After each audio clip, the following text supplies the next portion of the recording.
Assalamualaikum warahmatullahi wabarakatuh. Perkenalkan, saya atas nama Rizka Rahmayanti. Di sini saya akan memaparkan mengenai materi perpajakan, yang mana materi pertama yang akan saya paparkan yaitu mengenai sejarah pemungutan pajak. Sejarah mencatat bahwa pajak telah hadir sejak awal adanya peradaban masyarakat maju.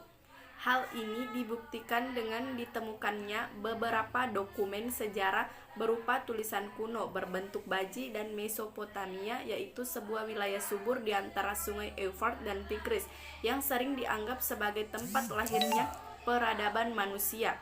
Sekarang dikenal sebagai negara Irak. Dokumen berupa tulisan kuno ini menunjukkan bahwa pemungutan pajak di Mesopotamia telah dimulai sekitar 3300 sebelum Masehi, yaitu dengan adanya pajak dalam bentuk emas, hewan ternak, dan budak yang diterima oleh kuli sebagai pusat kekuasaan dan simbol kemasyarakatan bangsa Sumeria yang didiami oleh wilayah Mesopotamia pada saat itu. Sejarah pajak di dunia selain di Mesopotamia, bentuk awal dari pemungutan pajak juga ditemukan di Mesir kuno. Bangsa Mesir kuno telah mengenal sistem pemungutan pajak sejak 3000 sebelum Masehi. Pada saat itu, sistem pembayaran dengan mata uang belum dikembangkan sehingga pembayaran pajak dilakukan dalam bentuk barang.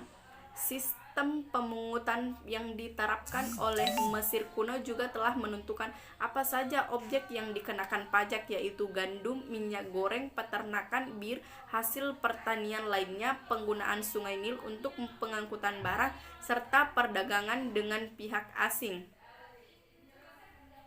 Menjelang akhir abad ke-1 sebelum Masehi, Kaisar Romawi Agustus menerapkan perombakan radikal terhadap sistem pemungutan pajak yang berlaku pada saat itu, yaitu dengan mengganti pemungutan pajak yang ada dengan pemungutan tetap terhadap harta kekayaan serta pemberlakuan pajak perseorangan. Perbaikan dalam bidang administrasi pajak juga dilakukan, yaitu dengan melaksanakan sensus serta pendataan terhadap kekayaan yang dimiliki oleh rakyat. Semakin meningkatnya kemakmuran di Eropa Barat menyebabkan sistem feodal tidak lagi dapat diterapkan, sehingga sistem pemungutan pajak sekali lagi digunakan sebagai alat pembiayaan. Di abad-abad akhir pemerintahan Kekaisaran Romawi, jenis pajak yang stabil dapat dipungut secara teratur berdasarkan transaksi dan harta kekayaan mulai bermunculan. Pada periode modern awal dari Eropa, perubahan sosial dan ekonomi mulai menghasilkan tekanan untuk mengakhiri praktik pemungutan pajak yang sewenang-wenang dan tidak adil, yang pada akhirnya memicu terjadinya pemberontakan di sejumlah negara di Eropa. Baik, materi yang kedua yaitu mengenai sejarah perpajakan di Indonesia. Berbicara tentang pajak tidak lengkap rasanya jika tidak membahas tentang awal sejarah perpajakan di Indonesia. Pajak merupakan salah satu komponen penting dalam perjalanan suatu bangsa. Pajak merupakan sumber pendapat utama dari sebuah negara, termasuk Indonesia. Sumber pendapatan negara yang berasal dari pajak terbagi dalam 7 sektor, yaitu pajak penghasilan, pajak pertambahan nilai, pajak penjualan atas barang mewah, pajak bumi dan bangunan, pajak ekspor, pajak perdagangan internasional, serta bea masuk dan cukai. Sebenarnya, di Indonesia sudah mengenal pajak sebelum masuknya Belanda. Saat itu, pajak dikenal dengan istilah upeti. Upeti sendiri adalah pajak yang harus dibayarkan oleh rakyat untuk kepentingan pribadi dan operasional kerajaannya. Contohnya seperti membangun istana atau membiayai rumah tangga kerajaan. Ketika Belanda masuk dan menjajah Indonesia, saat itulah kita mengenal sistem perpajakan modern. Pemerintah Belanda membedakan besar tarif pajak berdasarkan kewarganegaraan wajib pajak. Pada tahun 1885, pemerintah Belanda memberlakukan kenaikan pajak rumah tinggal untuk warga Asia menjadi 4%. Ada dampak negatif akibat dari pengenaan pajak di era kolonial. Sebagai masyarakat menganggap bahwa pajak itu hanya untuk dari rakyat, karena pada masa itu hampir semua sektor pemungutan pajak dilakukan dengan cara manual dan tanpa pengawasan. Hal inilah yang kadang menjadi penyebab terjadinya penyelewengan pemungutan pajak pada masa itu dan meninggalkan kesan kurang baik sampai sekarang.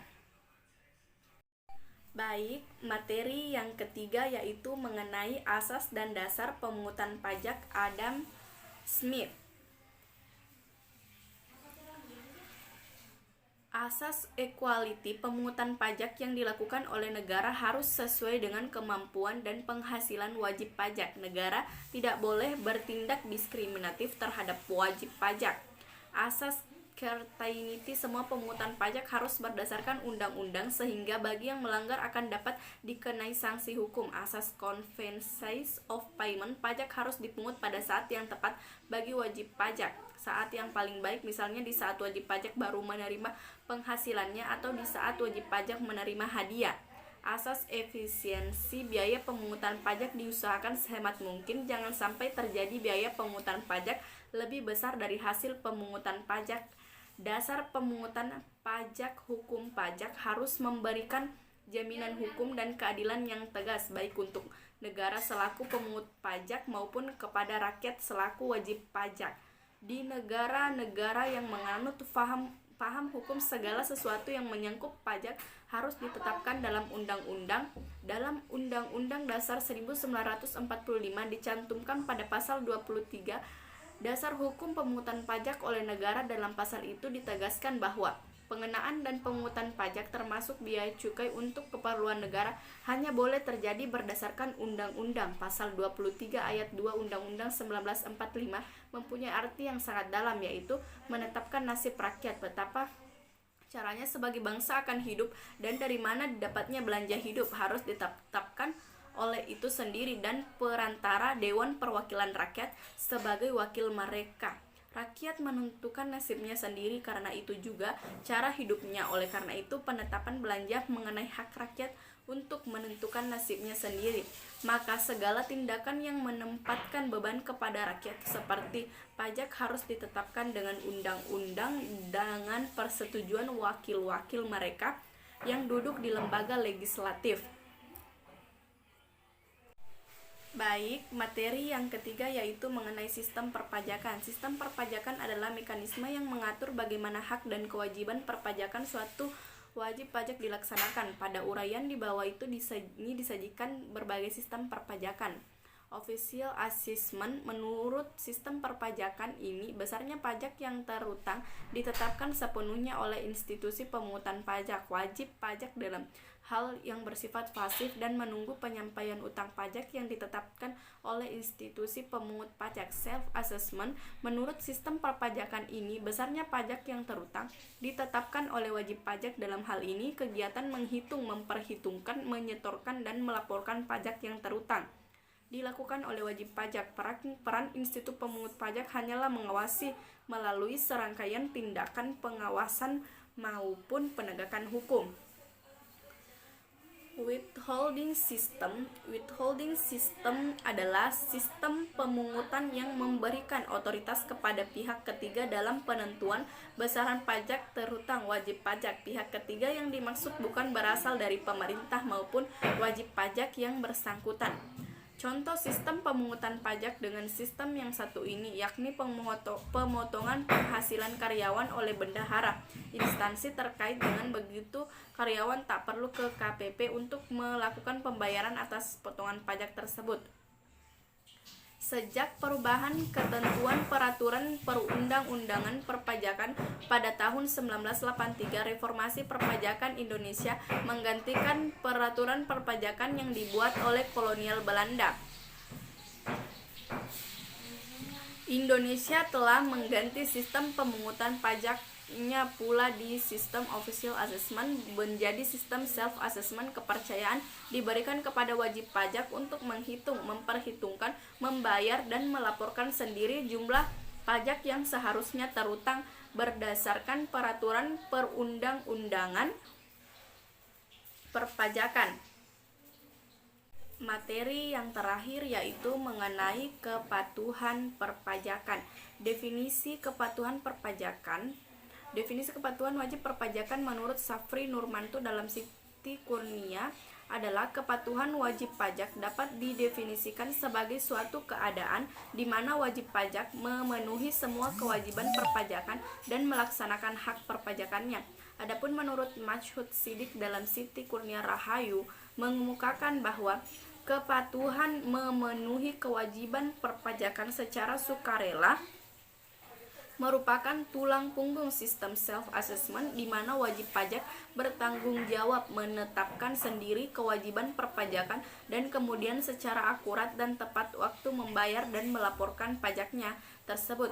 Jenis kepatuhan perpajakan. Adapun jenis-jenis kepatuhan wajib pajak dalam buku Siti Kurnia Rahayu. Yang pertama, kepatuhan formal adalah suatu keadaan di mana wajib pajak memenuhi kewajiban secara formal sesuai dengan ketentuan dalam undang-undang perpajakan, misalnya menyampaikan surat pemberitahuan PPh tersebut sudah benar atau belum. Yang penting surat pemberitahuan PPh sudah disampaikan sebelum tanggal 31 Maret. Kepatuhan material adalah suatu keadaan di mana wajib pajak secara substantif hakikatnya memenuhi semua ketentuan material perpajakan, yaitu sesuai dengan isi, dan material juga dapat meliputi kepatuhan formal. Di sini wajib pajak yang bersangkutan selain memperhatikan kebenaran yang sesungguhnya dari isi dan hakikat surat pemberitahuan PPh tersebut, kriteria kebutuhan perpajakan berdasarkan Peraturan Menteri Keuangan Nomor 74 bahwa kriteria kewajiban pajak adalah tempat, waktu dalam menyampaikan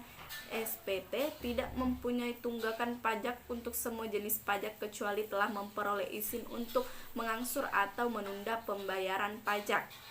Laporan keuangan diaudit oleh akuntan publik atau lembaga pengawasan keuangan pemerintah dengan pendapat wajar tanpa pengecualian selama 3 tahun berturut-turut dan tidak pernah dipidana karena melakukan tindak pidana di bidang perpajakan berdasarkan putusan pengadilan yang telah mempunyai kekuatan hukum tetap dalam jangka waktu 5 tahun terakhir. Indikator kepatuhan berperpajakan. Adapun indikator kepatuhan pajak menurut Siti Kurnia Rahayu yaitu wajib pajak yang mengisi dengan jujur, lengkap, dan benar surat pemberitahuan sesuai ketentuan, menyampaikan SPT ke KPP sebelum batas waktu terakhir. Baiklah, sekian pemaparan materi dari saya. Lebih dan kurangnya mohon dimaafkan. Wassalamualaikum warahmatullahi wabarakatuh.